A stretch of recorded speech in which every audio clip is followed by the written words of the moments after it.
ಸಿನಿಮಾನ ನಾನು ಅದು ಹೇಗಿದೆ ಅಂತ ಯೋಚನೆ ಮಾಡಿ ನಾನು ಬಿಸಿಲು ಹೊಡೆಯೋದಕ್ಕೆ ಅಂತಾನೆ ಹೋಗ್ತಿದ್ದೆ. ಅಂಡ್ ಈ ಪೋಸ್ಟರ್ ನೋಡ್ಕೊಂಡು ನಾನು ಅರ್ಧ ಗಂಟೆ ಸ್ಪೆಂಡ್ ಮಾಡ್ತಾರೆ. ಇದು ಯಾವ ತರ ಪೋಸ್ಟರ್, ಇದು ಯಾವ ತರ ಡಿಸೈನ್, ಇದು ಹೇಗಿದೆ ಅಂದ್ರೆ ತುಂಬಾ ಮೆಸ್ಮರೈಸ್ ಮಾಡಿದ್ದು. ಹೌದಾ ಸರ್?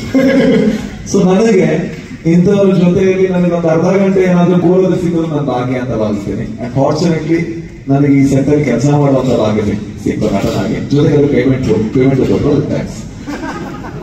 ಅಂಡ್ 45 ಒಬ್ಬ ಕನ್ನಡಿಗನಾಗಿ ಕನ್ನಡದ ಒಂದು ಹೆಮ್ಮೆಯ ಸಿನಿಮಾ ಅಂತ ನಾನು ಹೇಳ್ಕೋಬಹುದು ಅಂತ ನಾನು ಭಾವಿಸ್ತೀನಿ. ನಾನು ಕೆಲಸ ಮಾಡಿರೋ ಒಂದು ಹೆಮ್ಮೆಯ ಸಿನಿಮಾ. ಕನಸನ್ನ ಇಷ್ಟು ಸಸ್ಟೈನ್ ಮಾಡ್ಕೊಳ್ಳೋದು ಬಹಳ ಕಷ್ಟ. ಕನಸು ತುಂಬಾ ಶಾರ್ಟ್, ನೋಡ್ಬೇಕಾದ್ರೆ ಖುಷಿ ಆಗುತ್ತೆ, ದುಡಿಬೇಕಾದ್ರೆ ಕಷ್ಟ ಆಗುತ್ತೆ. ಬಟ್ ಇಷ್ಟು ಲಾಂಗ್ ದುಡಿಯೋದು, ಜೊತೆಗೆ ಅದು ಕನಸು ಹೇಗೆ ಕಣ್ಣೋ ಅದೇ ರೀತಿ ಅಥವಾ ಅದಕ್ಕಿಂತ ಉತ್ತಮವಾಗಿ ಬರಬೇಕ ಬಿಡದೇ ಇರೋ ಒಂದು ಹಠ ಅದು ಅರ್ಜುನ್ ಜನ್ಯ ಅವರಲ್ಲಿದೆ. ಅದು ಒಬ್ಬ ನಿರ್ದೇಶಕರಿಗೆ ಬೇಕಾದಂತಹ ಮೂಲ ಗುಣ. ಅಂಡ್ ಅದಕ್ಕೆ ಕಂಗ್ರಾಚುಲೇಷನ್ಸ್. ಅಂಡ್ ಎಲ್ಲ ಟೀಮ್ಗೆ, ಎಲ್ಲ ಡೈರೆಕ್ಷನ್ ಟೀಮ್ಗೆ, ಎಲ್ರಿಗೂ ಕೂಡ, ಟೆಕ್ನಿಷಿಯನ್ಸ್, ಫ್ಯಾಂಟಾಸ್ಟಿಕ್ ಟೆಕ್ನಿಷಿಯನ್ಸ್ ಕೆಲಸ ಮಾಡಿದ್ದಾರೆ. ನಮ್ಮ ಸತ್ಯ ಹೆಗ್ಡೆ ಸರ್ ಇರ್ಬೋದು, ರವಿ ವರ್ಮಾ ಅವ್ರು ಇರ್ಬೋದು, ಚೇತನ್ ಅವ್ರು ಇರ್ಬೋದು, ಜೊತೆಗೆ ನಮ್ಮ ಮ್ಯೂಸಿಕ್ ಡೈರೆಕ್ಟರ್ ಅವ್ರ ಹೆಸರು ಸರ್ ಅರ್ಜುನ್ ಜನ್ಯ ಅಂತ ಅವರು ಇರ್ಬೋದು, ಚಿನ್ನಿ ಪ್ರಕಾಶ್ ಅವರು ಇರ್ಬೋದು. ಸೊ ತುಂಬಾ ಒಳ್ಳೆ ಕೆಲಸಗಳನ್ನು ಮಾಡಿದ್ದಾರೆ. ಸೊ ಥ್ಯಾಂಕ್ ಯು ಸರ್, ಎಲ್ರಿಗೂ ಕೂಡ thank you so much sir.